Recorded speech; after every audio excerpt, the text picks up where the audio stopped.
Welcome to Fresa Technologies YouTube channel.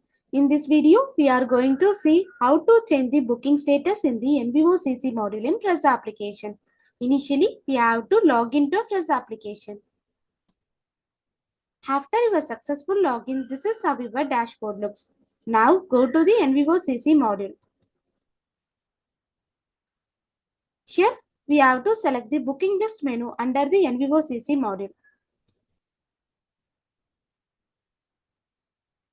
On this page, we have to select the date range.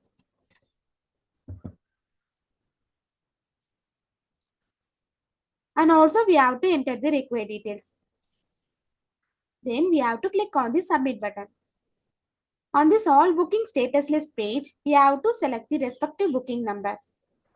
Then we have to click on the booking status option. Now we have to change the status of the booking as per your requirement by selecting the new status from the drop down list. Then we have to click on the save button. This is how to change the booking status in the NVOCC module in Fresa application. Thanks for watching.